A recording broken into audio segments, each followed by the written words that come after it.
Hi, it's James from ElectricBlu Contractors, your local electrician in Wakefield.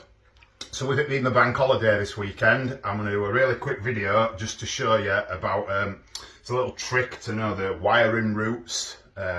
Electricians call these things safe zones. They're surprisingly not well known about, and it dictates where the wires can go in and out of a switch or a socket.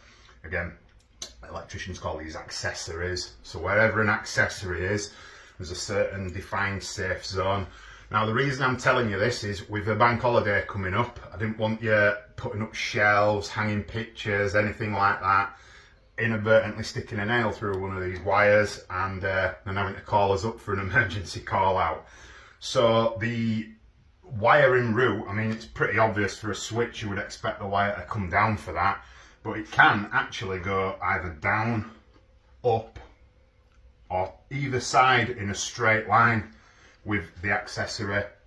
This applies with sockets, so if there's a socket on the wall, the safe zone is either side in a straight line to it or up and down above it. So if you're hanging any pictures or anything like that, try and avoid getting it in a direct line with your sockets and your switches. This particularly catches people out where you would expect the sockets to come from below. In the case of maybe a concrete floor in a property, the wires for that will come from above. So always be aware of where you're putting your shelves, your pictures, mirrors, anything like that that you're going to drill into the wall. So remember, be careful this weekend if you're going to be doing any DIY with it being the bank holiday weekend.